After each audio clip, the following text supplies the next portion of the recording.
So you want to be a contractor in California, or maybe you already are. Well, there's this one piece of paper, this one mandatory document that you absolutely have to work legally. Today, we're going to crack the code on what it is and exactly what you need to do about it. And to get a sense of just how big of a deal this is, just look at this number. We're talking over 325,000 active licensed contractors in California alone. That is a huge number, more than any other state in the country. And guess what? Every single one of them had to jump through the same hoop we're about to talk about. So what's the secret handshake? What's that one thing, that non-negotiable key that unlocks your license from the Contractor State License Board, the CSLB? The answer? It's all about a specific kind of surety bond. Yep, there it is, a $25,000 contractor license bond. You can think of this as your golden ticket, your non-negotiable entry pass into the world of professional contracting here in California. It's not a nice-to-have. It is the absolute foundation of your license. Now, if that $25,000 number sounds a little high, you're not wrong. It's actually a pretty recent change. You see, before January 1st, 2023, the requirement was only $15,000. But then Senate Bill 607 came along and bumped it up, which meant, every single licensed contractor in the state had to update their coverage. And listen, this isn't just some guideline or a friendly suggestion from the CSLB. No way. It is written black and white right into state law. This quote, it's pulled directly from the California Business and Professions Code. This is the legal firepower that makes this bond an absolute must-have. No wiggle room here. Okay, so what is this thing really?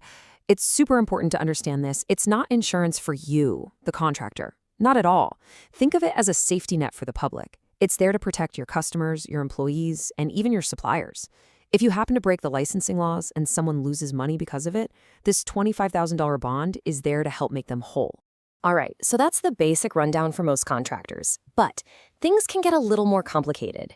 The rules change, for instance, if your business is set up as an LLC, or if, you've had some trouble with your license in the past. So let's get into those more advanced scenarios. And whoa, here's where you can really see the difference for LLCs. You've still got that standard $25,000 bond, of course. But on top of that, the state requires another bond, a $100,000 LLC employee/worker bond. You do the math, that brings your total required bonding to a pretty hefty $125,000. So why the extra $100K? What's that all about? Well, this particular bond is all about protecting your team. It's a safety net specifically for your workers. It basically guarantees that if the LLC, for whatever reason, can't pay wages or benefits, your employees have a way to get the money they've earned. It's a really important protection. Okay, let's tackle another big what if. What happens if a contractor has had their license suspended or even revoked because of disciplinary issues? Can they get it back? Yes, but the CSLB has a very specific process for that. And you guessed it, it involves getting an even bigger bond. This one is called a disciplinary bond, and you need it in addition to the regular $25,000 bond just to get your license reinstated. And the amount? It's tied directly to how serious the old violation was. It can start at another $25,000 on the low end and go all the way up to $250,000. Yeah, they take this very seriously. All right, so we get the what and the why of the bond now, but let's put it all together. Where does this whole process actually fit into the bigger picture, the full journey of getting your California contractor license from start to finish? Here's what that roadmap usually looks like. First, you'll fill out your application with the CSLB. Then you'll hit the books and pass the required exams. And then, boom, step 3, right there in the middle. You have to go out and purchase your bond before you can even submit your final paperwork. You can't skip it, you can't put it off. It's a critical checkpoint on the path to getting licensed. Okay, and now for the question on everyone's mind. What's this all going to cost? Let's look at a typical breakdown for a first-timer, say, a sole proprietor. You've got your application fee, your exam fees, and then there's the bond cost. Now, you don't pay the full $25,000.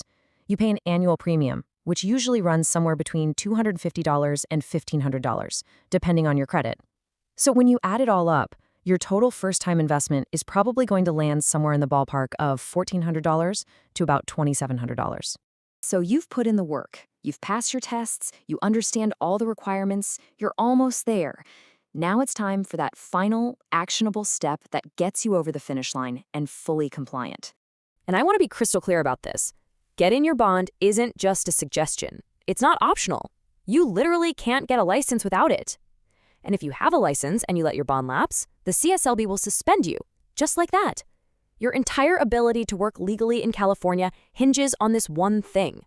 But here's the good news. While this step is absolutely critical, it's also one of the easiest to take care of.